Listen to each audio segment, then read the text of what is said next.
Great moments in Australian sport and the event that each year stops the nation, the Melbourne Cup.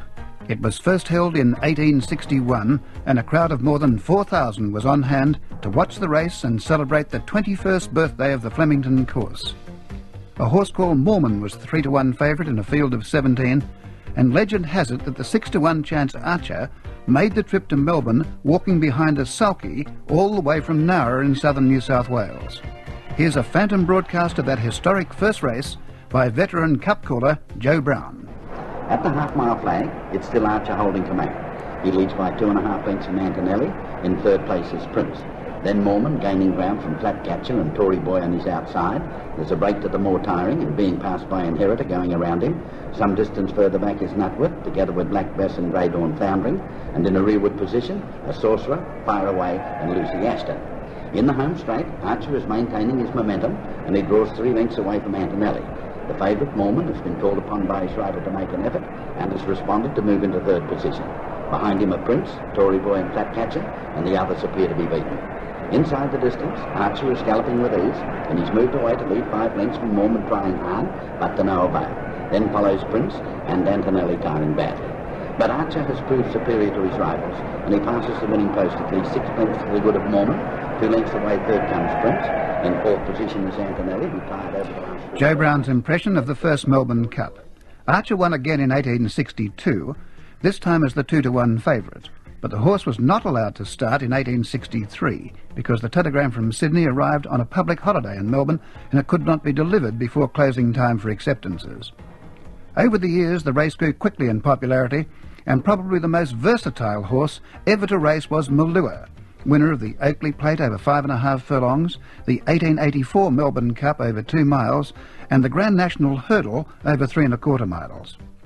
The public idol of the period was the New Zealander Carbine, and it carried 10 stone 5, or 66 kilograms, against a record field of 39 in the Melbourne Cup of 1890. And as they make the home turn, the leaders are well bunched, with the Admiral showing up prominently from Highbourne and Corries. Carbine now making his run, followed closely by Tantalum. Sir William on the outside of Chaldean, with Gatling losing ground. With little more than a furlong to go, and Carbine has hit the front. He's a length clear from Highbourne and Corries, attempting to bridge the gap, with Milos making a final effort, followed by Muriel.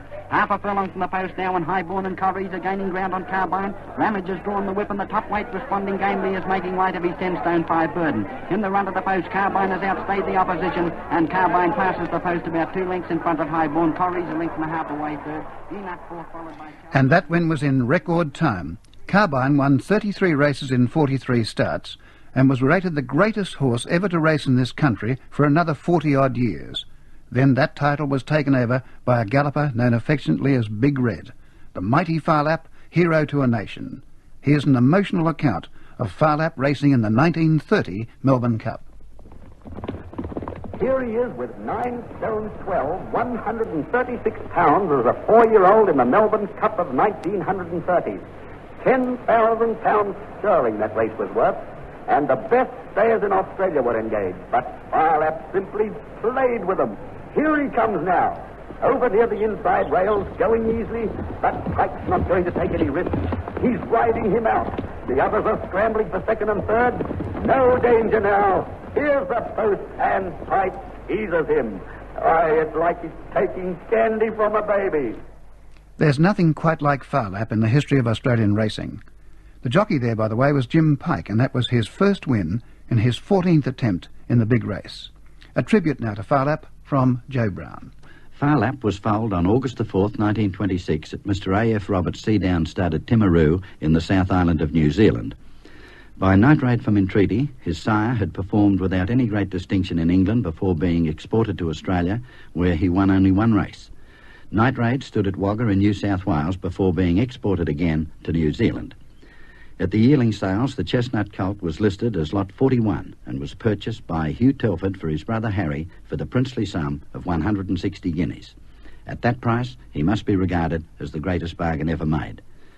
At Telford's Randwick stables, Phar Lap was broken in, given his initial education, and was then gelded.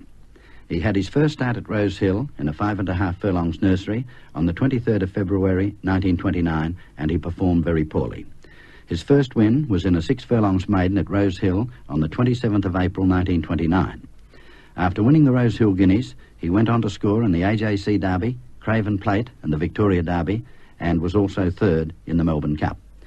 After a spell, he won 9 straight, before a second in the Warwick Stakes, and then as a 4-year-old, he put together 14 brilliant victories, which included the WS Cox Plate and the Melbourne Cup.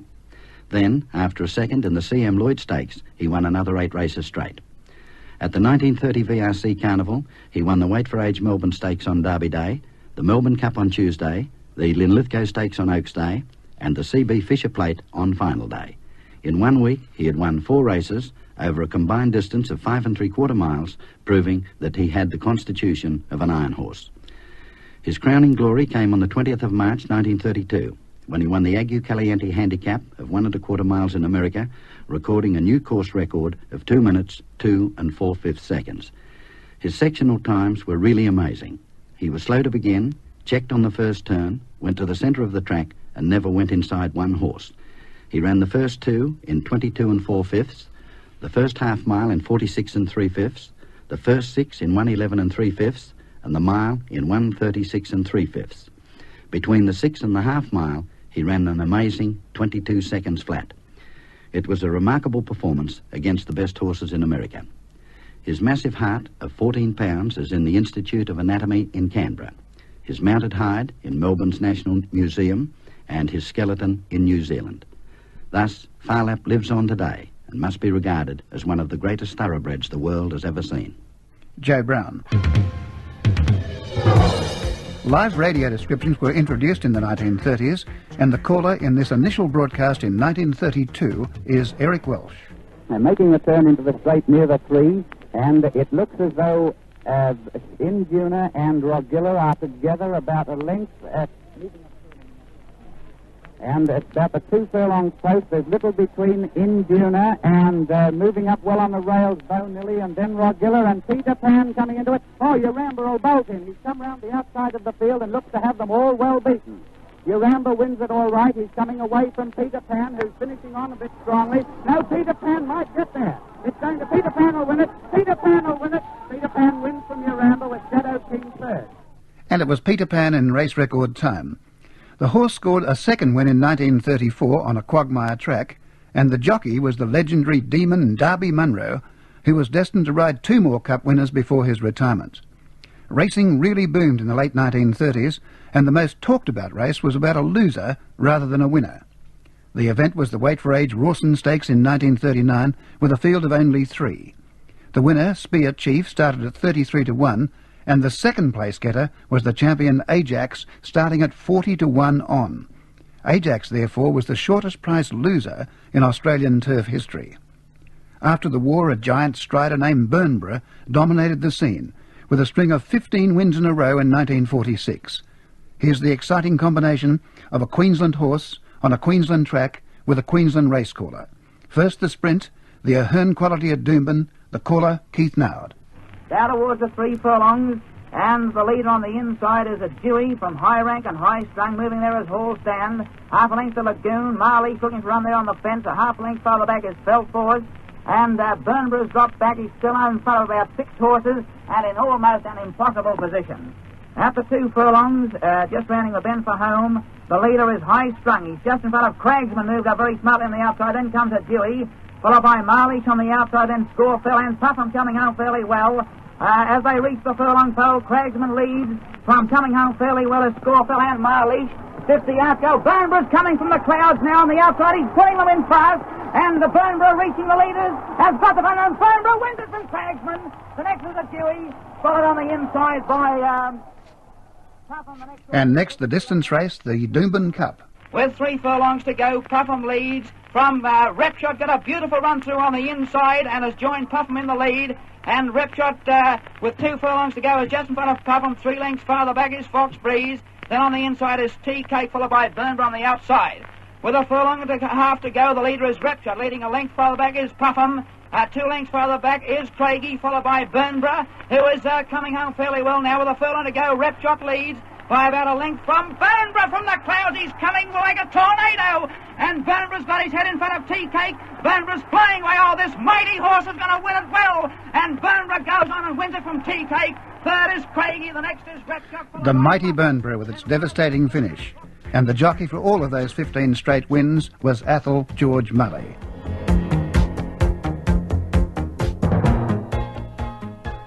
Racing enjoyed a boom period in the 50s, and the most talked about horse was Tulloch, racing here as a 3-year-old in the Caulfield Cup of 1957. Racing down towards the 3 there, well bunched up now, and here we see on the inside Royal Tommy's battling it out with them. Shadow Players coming into the picture. Gallantly is there, and so too is Sunniam. Then follows Max Amber on the outside with Tulloch and Sailor's Guide. Then Lord Gavin on the inside. Tudor Hill was next.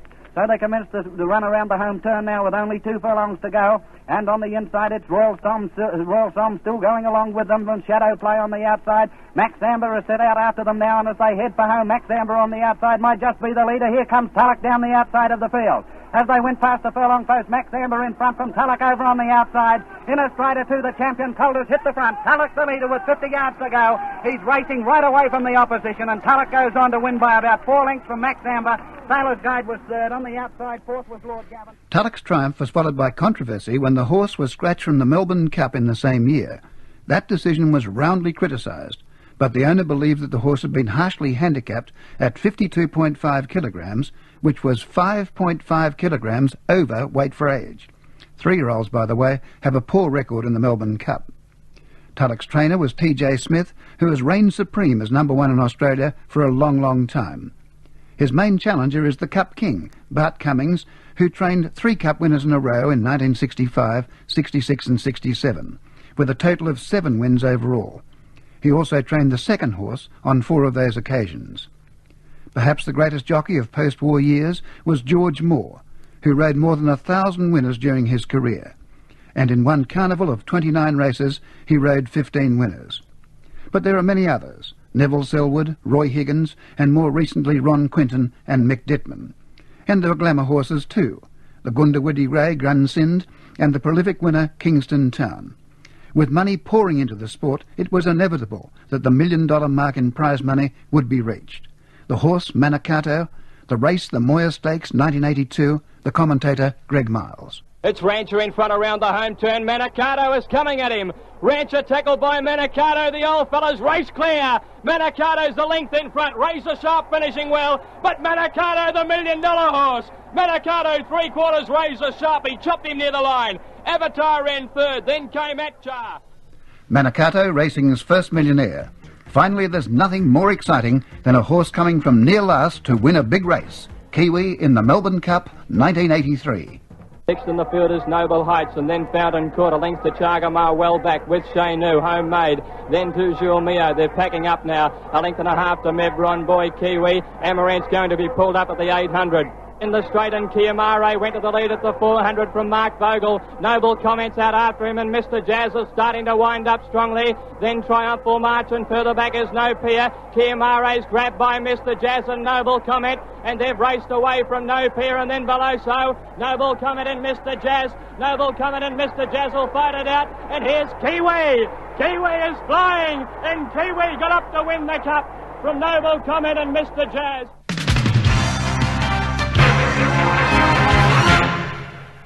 From horses to humans and the fastest form of racing, motorsport, and the coveted World Drivers' Championship. The year 1959, the course, Sebring in the United States, with the quiet Australian Jack Brabham. In the middle stages, Sterling Moss pulls out with mechanical trouble, and Jack Brabham, number 8, has only to complete the course to win the World Championship. Bruce McLaren, number 9, has moved into second place, and the race is dominated by the Cooper Works team. Brabham and McLaren speed towards the finish. It appears to be all over, but there's unexpected drama before the end. In the last lap, less than half a mile to go, Brabham runs out of petrol, and Bruce McLaren at 22 is the youngest driver ever to win an international Grand Prix. In an atmosphere of great excitement, Jack Brabham pushes his car across the line in 4th place to become the first Australian ever to win the World Championship. 7 years later, in 1966, Jack Brabham once again, both as a driver and a manufacturer. So it looks as if the 2 Brabhams of Jack Brabham and Denny Hill are going to lap the rest of the field just to add an extra laurel to this tremendous victory of theirs. If ever a driver created the car for himself, Jack Brabham has done just that. coming down now towards the checkered flag. The man who won the World Championship in 1959 and 60 jumps into the lead of the World Championship 1966 with a score of 21 points over his nearest rival's 10. And so Jack Brabham went on to make history. More recently, Alan Jones became the second Australian to win the World Championship. In boxing, Australians have won 4 World Championships, all in lighter divisions. Young Griffo, 1890, and Johnny Famechon, 1970, were featherweight champions. And Jimmy Carruthers won the bantam title with a first-round knockout in 1953. The most popular Australian was bantamweight Lionel Rose in this match against Fighting Harada of Japan in 1968. Coming up for the last round. Can Lionel clinch the World Bantamweight Championship? The Australians are in frenzy points here now. There's not many of them, but boy, they're making a racket. And Harada's supporters now as they come out for the last round. And Harada bails in immediately, and Rose hits him with a right to the head. Left and right to the body now by Rose. Hard left to the head by Rose. A beautiful left to the head by Rose. Left and right to the body by Rose. A right to the head by Rose. And Harada comes back with left and right to the head. Left and right to the body by Harada. Left to the body by Rose. Jab by Harada and jab by Rose. To the body by Harada. Harada pouring in, fighting with everything he knows to try and save his title. Left and right to the body Harada. 30 seconds to go. Left hand jab by Harada. Jab by Rose. Come on, boys! Lionel Rose. He looks tired and centering. He hits him left and right to the head. Harada the champion, fighting desperately now. Left and right by Harada. Trying to pull the fight out of the fire. Right to the head. Left hand jab by Rose. Lionel, you've only got seconds to go. Left and right to the body by Rose. Jab by Harada. Here is Harada again, and Rose hitting with that little jab by Rose. Jab by Rose again. And lifted to the body by Harada. A jab by Rose once more. And there is the end of the fight. And the champion and challenger embrace in Cedar Ring. And Rose is champion of the world. Lionel Rose is champion of the world. Australians have a great aptitude for ball sports. Heather Mackay and Jeff Hunt are both legends in squash, and Walter Lindrum caused a change in the rules in the more sedate game of billiards. In golf, Peter Thompson won the British Open 5 times, and the most notable single victory in golf was in 1960, the British Open centenary year, the course St Andrews, and the player Kel Nagle. And the central figure, Kel Nagle of Australia, 4 to win. Oh, did you ever see one like that? Well, the only one we've seen like that was Bobby Locke, year or 2 ago. This reminds one of P.G. Woodhouse, who, the occasion when he said that strong men stand on chairs and weak men cry, sit down.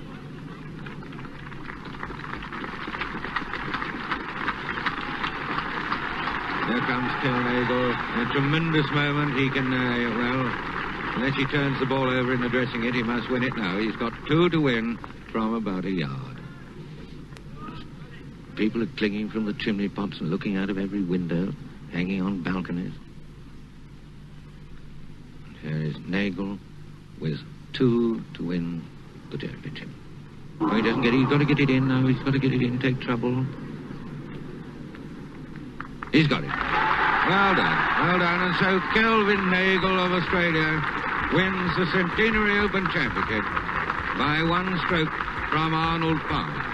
On now to tennis, and Australia's remarkable record of 16 wins in the Davis Cup in the 31-year period between 1938 and 1968.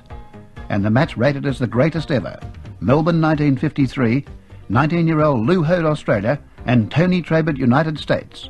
The American team leading 2 matches to 1. Trabert serves again. It's on to Hode's backhand across court. Trabert's up for the volley. Hode swings it for the forehand side. Trabert cuts it off. Hode comes in, goes for the backhand side, and Trabert volleys out. Trabert moves back very slowly, very deliberately, taking his time. Here comes the second one. It's on to Hode's forehand. He plays a beautiful passing shot straight down the forehand line. And it's match point. 3 match points. 3 match points. Against Tony Trabert on his own service. You can see he's tense too. Looks round at the crowd, wipes his forehead, sets his feet.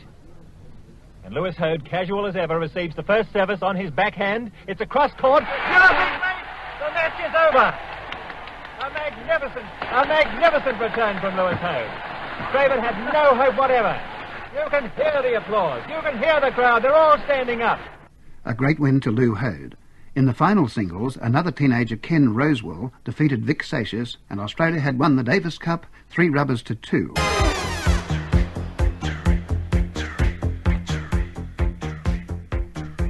In women's tennis, Margaret Court was a Grand Slam winner and a 3-time Wimbledon title holder. One of the greatest moments in Australian tennis history was the Wimbledon final in 1971. Margaret Court opposed a 19-year-old Yvonne Goolagong. Is good. A forehand return by Goolagong. Court a backhand down the centre. Goolagong a forehand down the line. Deep, a backhand there. Forehand stop shot. Court races up, gets a lob, a smash by Goolagong. Court gets it back. A forehand down the line is in, I think. Fourth match point as it was in. Advantage, Miss Goolagong. Indeed it was. Fourth match point against Court. From the left-hand court she served. Too long. Now what will this one be? She's got to keep it inside that service box. Second one. It's a double! It's a double, that's it. Absolutely packed. Not an empty seat anywhere. And now the usual situation. 6-4, 6-1. And now she is onto the green carpet and walking to the table on which there is resting the plate that will be presented to Yvonne Goolagong, and there the applause for this little girl that has done so magnificently. She curtsies, her face beaming. I think she's won the hearts of everybody here in this country. Yvonne Corley. Success in England is the ambition of many Australians, individuals and teams, and one of the great unbeaten records was by the Australian Rugby League team in 1982. The ball comes to Sterling. Then he's got support, a flick pass inside to Reddy. Reddy gets it back to Pearce. Pearce up the middle. Pearce is through. Pearce has got support. Away it's gone. It's gone out to Rebo. Rebo going for the corner. He's in.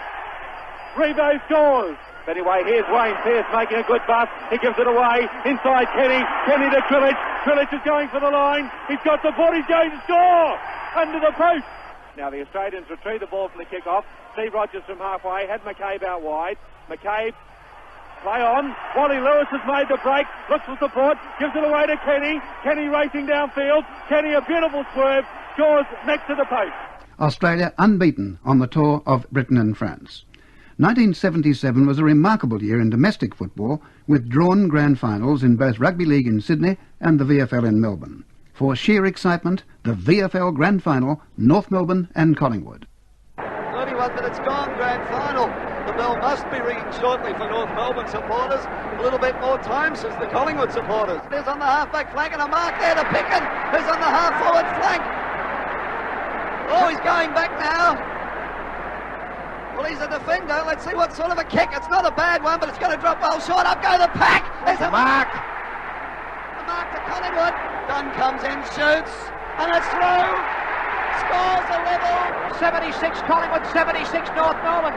It's Ireland for Collingwood. He's taken the mark, and here they go. Bond's got it, and there's a siren. And the siren was a welcome relief for the commentators as well as the players. North Melbourne won the playoff.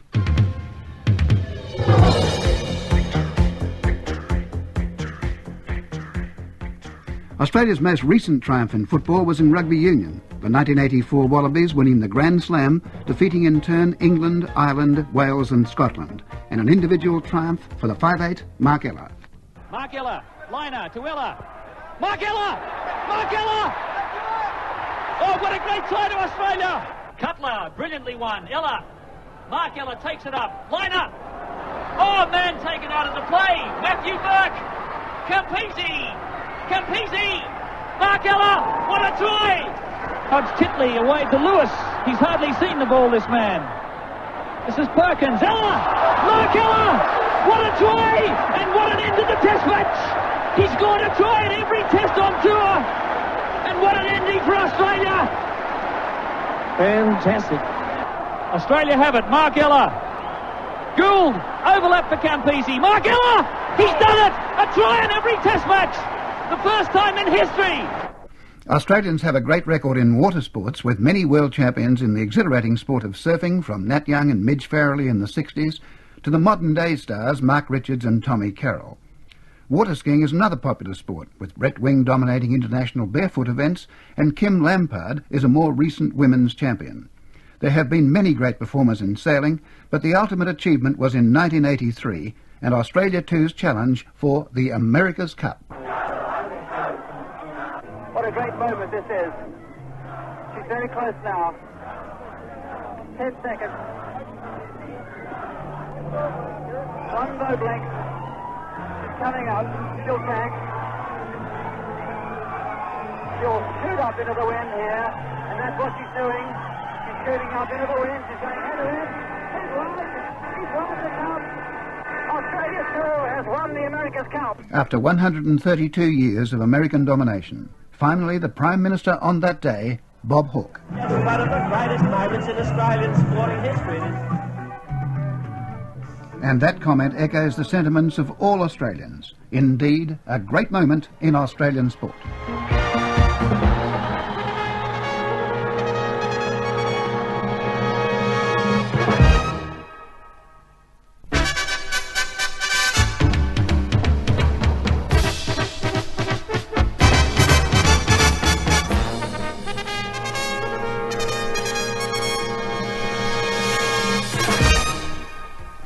Great moments in Australian cricket, the international sport which has stood the test of time. It's probably the oldest organised sport to be played in this country, and there are records of matches taking place in the very early 1800s, about 15 years after the arrival of the first fleet. As the young nation grew, so too did cricket, and clubs were formed in all states in the 30-year period from the mid-1820s to the mid-1850s. The year 1861 was notable, not only for the first Melbourne Cup in racing, but also for the first tour by a cricket team from England. This team was sponsored by the Melbourne food and catering firm Spears and Pond, and the public response was so great that all expenses and guarantees were covered by the takings at the first match. In the end, the sponsors made a handsome profit of £11,000, a small fortune in those days. The first match between England and Australia was played 16 years later in Melbourne, in March 1877, and this has come to be known as the first Test match. From the ABC's radio archives, here's the voice of T.W. Garrett, who played for Australia in that historic match. These matches were played with the wickets pitched east and west, and one can imagine what the light would be on a bright summer's day from 5 o'clock onwards. At one end, the sun was in your eyes, and on the other end, you were playing a ball out of the shadow of your own figure. T.W. Garrett was 79 when that recording was made in 1937. He was 18 years and 8 months at the time of that first match, and he remains the youngest player ever to represent Australia against England. Ian Craig, who didn't play against England, was 17 years and 8 months for the match against South Africa in 1953. Also in 1877, Charles Bannerman retired hurt at 165, the highest score by any Australian in his first Test. Australia won by 45 runs, a margin to remember when the centenary Test was played in Melbourne in 1977. Lily has done a great deal of work today. He is in his 35th over now, which is a fine performance by a man who has got a bad back. Stress fracture revealed in the x-rays that were taken. Runs away from the pavilion and now bowls to Knott. Oh, he's given out of it! That's it! Australia have won by 45 runs. An exact repeat of the first ever Test match 100 years ago this month. So history had repeated itself. A marvellous finish to a marvellous match. The mythical trophy for Test matches between England and Australia is the Ashes, and the origin goes back to 1882 and the match at the Oval in London. Australia defeated England for the first time on British soil. The margin was only 7 runs, and the destroyer was the demon fast bowler F.R. Spofforth, who took 7 wickets in each innings. The next day, the Sporting Times published the obituary notice which stated that the ashes of English cricket would be sent to Australia. On the next tour of Australia, some women admirers burnt a bale and presented the ashes in a small bag to England's captain Ivo Bligh. Many years later, in 1927, Bligh's widow represented the ashes in an urn to the MCC, and the hallowed trophy is still on display at the home of cricket. As the game moved into the 20th century, there were a number of celebrated players. Victor Trumper was a batting legend in his time, and through the war years into the 20s, the star batsman was called the Governor-General, his name Charlie Macartney. There were great bowlers too. Jack Gregory and Ted MacDonald were the feared fast attack in Warwick Armstrong's all-conquering team in England in 1921. And the man who surpassed all others in popularity and performance arrived on the scene in the late 1920s. Our Don Bradman, now I ask you, is he any good? Our Don Bradman, as a batsman he is certainly plum-pulled. As a batsman he was certainly plum-pulled. Don Bradman was born in the New South Wales country town of Cootamundra in August 1908, and he moved at a very young age to the nearby town of Bowral. Now Sir Donald, he recalls his first contact with the game of cricket. Primarily I had to play by myself after school hours and at weekends, because we lived in a fairly isolated area and there were no neighbours to play with. I loved tennis, and I would play for ages merely hitting a tennis ball against the shed door. At other times I used a golf ball, which I would throw against a brick tank stand and try to hit it on the rebound with a stump. And for fielding, I would throw it against the rounded rail of a paling fence, and depending on the accuracy of the throw, the ball would either come back fast and low or wide and high for a catch. But all of these things were done purely for pleasure and to fill in time, with no thought whatever that they might represent training for something more serious in the years ahead. Looking back on this, I can realise now that they were training for eyesight and movement and so on, but that was the last thing that entered my head whilst I was doing them as a boy.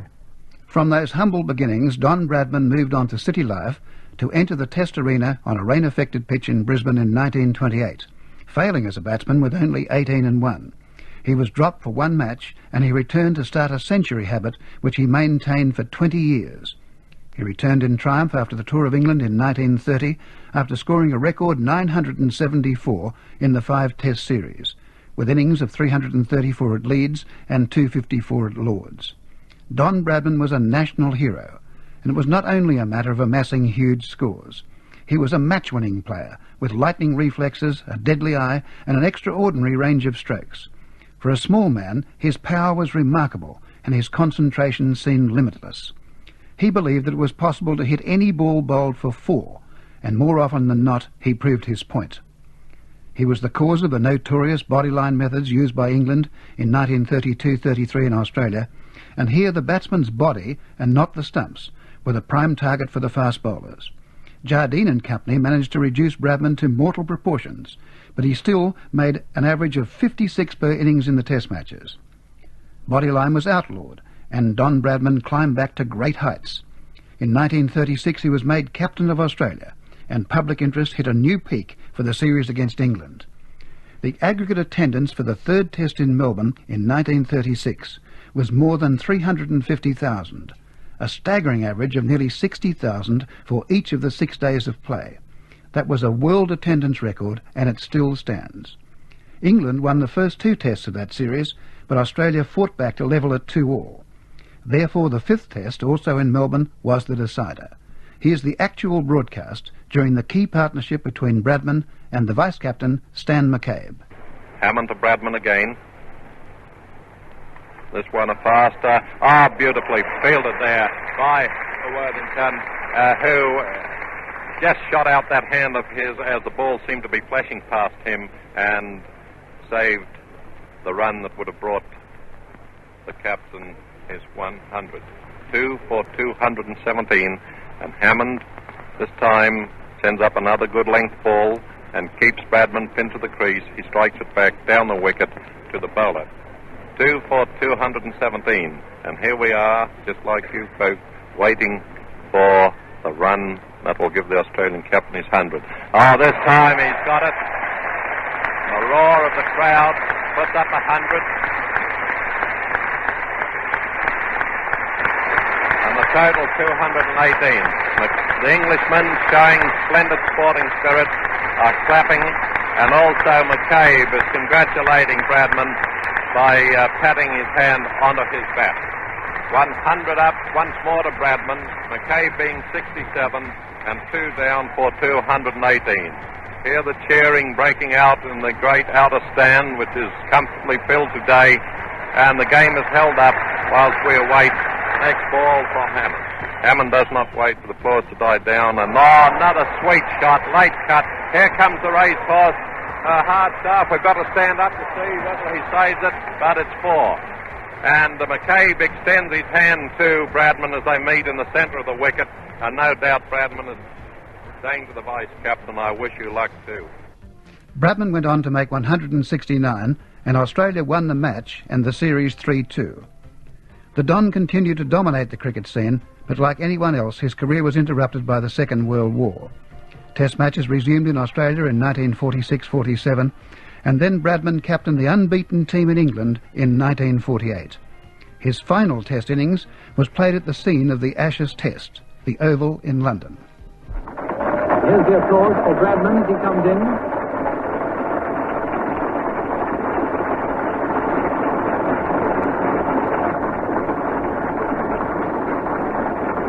Well, it's a wonderful reception. The whole crowd is standing, and the England team are joining in, and led by Yardley, 3 cheers for the Don as he gets to the wicket. Yardley went up to Bradman and shook him by the hand, and then called for 3 cheers. And now the crowd settled down again. They've got 40 minutes more left to play, and Bradman is now taking guard. Hollis is going to bowl at him, and John Arlott shall describe the first ball. So come on, John. Well, I don't think I'm as deadly as you are, Rex. I don't expect to get a wicket, but it's rather good to be here when Don Bradman comes in to bat his last test. And now here's Holly to bowl to him from the Vauxhall end. He bowls, Bradman goes back across his wicket and pushes the ball gently in the direction of the Houses of Parliament, which are out beyond mid-off. It doesn't go that far, it merely goes to Watkins at silly mid-off. No runs, still 117 for 1. 2 slips, a silly mid-off, and a forward short leg close to him, as Holly pitches the ball up slowly, and he's bowled.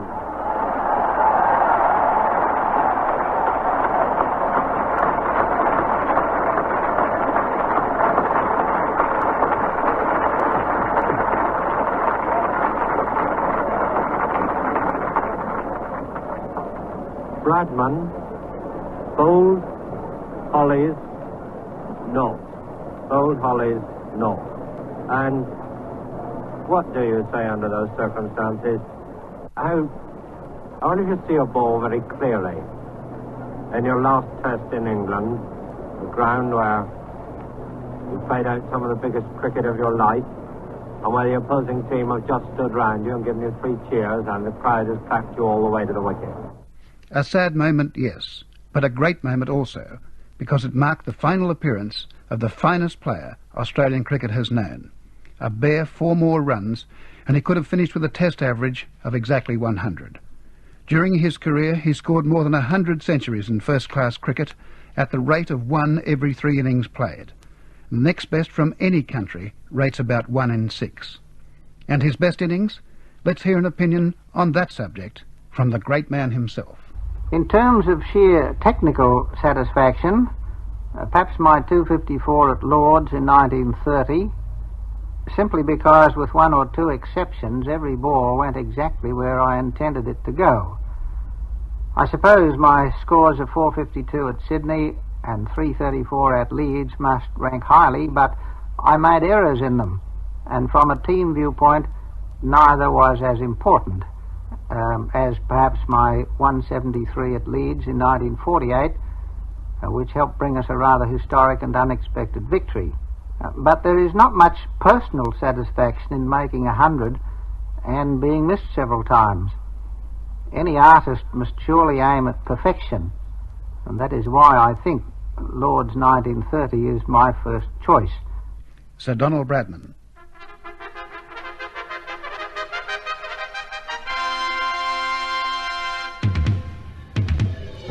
After the war, there were a number of star players who began their Test careers in teams captained by Bradman. For example, the great fast-bowling combination of Ray Lindwall and Keith Miller with Bill Johnston at first change. Lindwall, with his remarkable control of pace and swerve, was deadly accurate. This extract from the series in 1946-47. The fast bowler, twice hitting the stumps, and he's in line now for the hat-trick. The huge crowd, and here you might hear the hubbub of excitement as Linville is all set and Wright is getting ready, and here comes that ball. Now we'll just see, they're waiting on that hat-trick, and Linville's bowling. And he misses it and just missed the stumps that was taken by Talon. Very, very close thing. The fieldsmen threw their hands in the air behind there, the slip fieldsmen. What a close thing.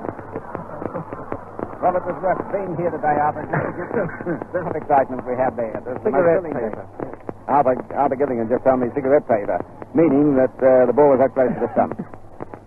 Well, the total 460 for 9. Yardley being 18 not out. Wright yet to score. And here's Linville coming in and bowling to Wright. And he's bowled it. He's straight bowled. He's pitched the hat-trick. Now he's got 3 wickets in 4 balls. And so he is going to roll out with a total of 460. Ray Linville's partner, Keith Miller, was not merely a bowler. He's rated as the best all-rounder in Australian cricket history. Batting, bowling or fielding, he was a dynamic personality. In 1947 in Adelaide, he delighted the crowd by hitting a 6 off the very first ball of the day's play. 4 years later, he was not out overnight and had the strike when play resumed. First ball, Miller comes back and cracks it hard into the covers. It's through the covers now. Washbrook, Hutton is chasing it. It passes Washbrook. It goes out for 4. Very short one, and he hit hard, and that's a good start and a good sign of cricket that we might get today. Well, I do sincerely hope we can have a good look at Miller today, and if that's any indication, well, we're going to see a nice day. Now, it's 4 from the first ball bowled, and Miller moves on to 28, and the score is 3 for 258.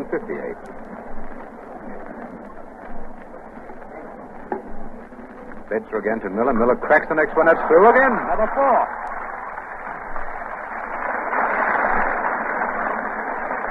Same shot that time. Coming back to that short one, he crashed it through the covers there. Again, Hutton runs out to cover to pick up the ball, and it bounced back about 15 yards from the pickets after hit it so hard. And another 4 from the 2 first balls. Now 2 4s. Miller is 32, and it's 3 for 262. Now a very deep field as Hutton is left down deep in cover. As he bets the balls to Miller. Miller short. This one's short, and he goes through, and I think it's another 4. It's past Washbrook. It's 4 again. Yes, just into the fence. A typical Keith Miller performance. But in those years after Bradman, it was probably inevitable that England would come back and win the Ashes, which they did in 1953 and retained them through until 1956. 1958 marked the start of a new era, with Richie Benaud taking over as captain of Australia. The underdogs scoring a decisive 4-1 win in the 1958-59 series, but the cricket itself was deadly dull. Then in 1960, a complete change as the game was reborn. Cricket, lovely cricket, at Lord's where I saw it. Cricket, lovely cricket, at Lord's where I saw it. The Calypso cricketers arrived from the West Indies for the series in Australia in 1960-61. The first test has gone down in history as the fabulous tie. Here are the last 6 balls of that memorable match. All back at his bowling mark. Moves in, bowls to Benaud. Benaud tries to hook him, and is out! Caught the edge, and is caught behind by Alexander. Gracious me. 8 wickets for 228. Well, what a test match.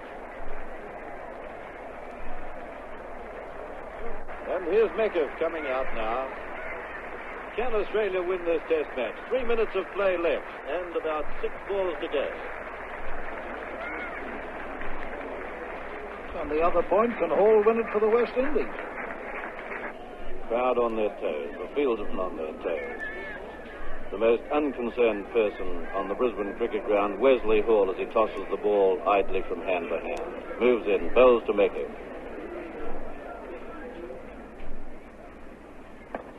Forward to it, drives it, ball across, gets a hand to it, takes the sting out of it, and the ball runs down to mid-off, fielded by Valentine. Ball now to Mekif. Moves in. On his leg stump. Tries to sweep it, and here's a stolen single, and he might be run out, and Hall misses it. The ball bounced the wicket. Sprout was down the wicket like a shot. Called Mekif. Mekif a little late starting off. Hall ran up. Gathered the ball, had a shot at the stumps.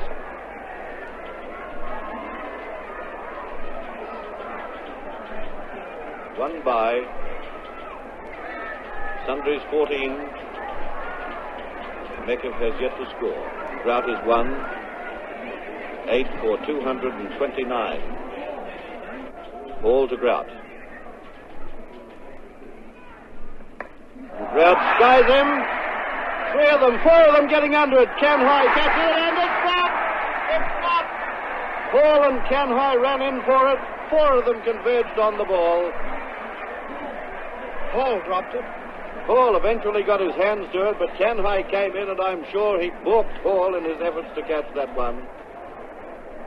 Australia requiring 3 runs to win. And 3 balls to go.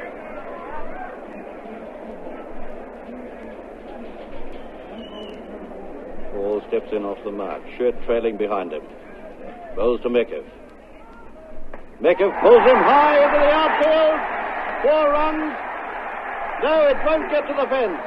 They're going for the 3, though. Grout slides his bat behind the line. He's flying back, and he's out. Run out! Run out! Grout, run out!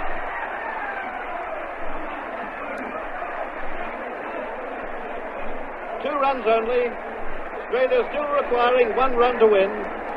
Australia 9 for 232 as Lindsay Klein comes out. The last man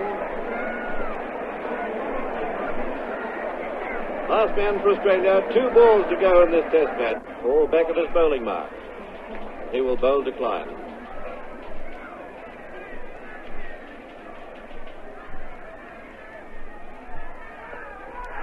And here's the single that wins the match for Australia.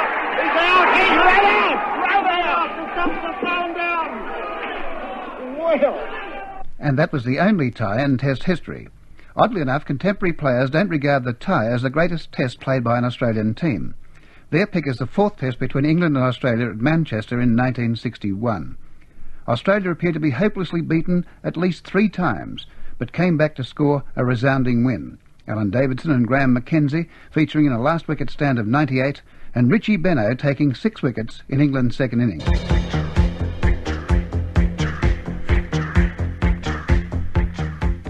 On to the 70s, a very turbulent period in cricket history, and these were the days of the Chappell brothers, Dougie Walters, Dennis Lillee, Jeff Thompson and Rodney Marsh. There are also the days of World Series cricket and the breakaway from the establishment.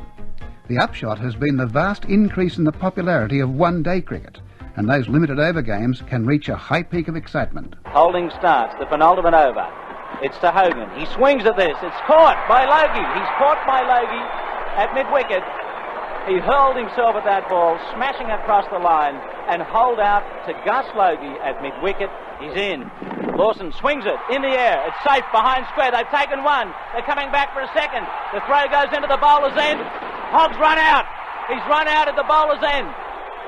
1 run only. Garner comes in. The last ball. Lawson swings and misses. They go for a quick single. He hits the stumps. He's run out. It's a tie. It's a tie. And the same 2 teams were involved, Australia and the West Indies. A number of players in this period set new records. Greg Chappell was the first Australian to score more than 7,000 runs in Test matches, but the great record breaker was fast bowler Dennis Lillee. And still we've got this fly slip, this short third man, Dyson, about 2/3 the way back to the boundary, between 4th and 5th slip, waiting for the top edge cut as Lillee bowls. And here it is, he's going to catch him. He does, he catches it in the position I was talking about. Lillee bowled the short one, he went to cut, and Dyson just stood there and took the catch. So 105 for 5. Willie out, my goodness me, he must be kicking himself. Caught Dyson, bowled Lillee for 33, and this has given Lillee a record of wickets in Anglo-Australian Test matches, beating Huey Trumbull, who was the previous holder of that record. Lillee has now got 142 wickets against England. And Lillee's next target was the world record. Now Dijon waits for Lillee, and this ball is short. He hooks it, and it's going out behind square towards the boundary. Hughes is underneath it, and he takes it. A great catch. Lillee equals Lance Gibbs' record, his 309th dismissal in Test matches. Last ball of Lillee's over. It goes in now to Gomes, and Gomes snicks it, and he's caught. There it is, caught by Chappell. And that was the world record. Another great feature was Lily's combination with keeper Rod Marsh. The first time in the match he comes in from the far end and bowls to Old. Lifting delivery. And he's out caught behind. Clipped the glove. He tried to get away from it and couldn't. It followed him. Beautiful delivery by Lily. And Old is out. The first ball of a new spell by Lily. Old caught Marsh. Bowled Lily for 3. Caught Marsh bowled Lily. It appeared in the scorebooks on a record 95 occasions. Both players finished with World Test records. Lily with 355 wickets and Marsh with exactly the same number of dismissals. In sport, it's hard to match the drama of a close finish in cricket. Here's the graphic description of a Test cliffhanger with the Australian captain Kim Hughes sitting in the broadcast box. Weather good, perfect conditions here now. Lawson, here's a big side from Kim Hughes. Alan, yes, I know how you feel.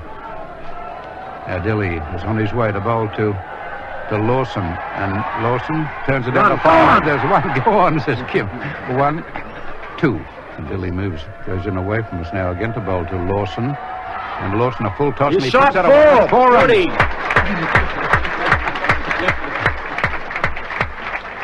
Chappell, you must stay there and pick up these 4 runs. And if you'd like to leave any time now. Yeah, I might just play one more ball. Right, one more ball, all right. Well, I'm going back to sit in my seat. Terrible, isn't it, Ken? Hey? Terrible, isn't it? God, I don't know how anybody can captain for more than a game. And Kim Hughes' team went on to win that match. It's always a great moment in Australian sport when Australia beats England in Test cricket.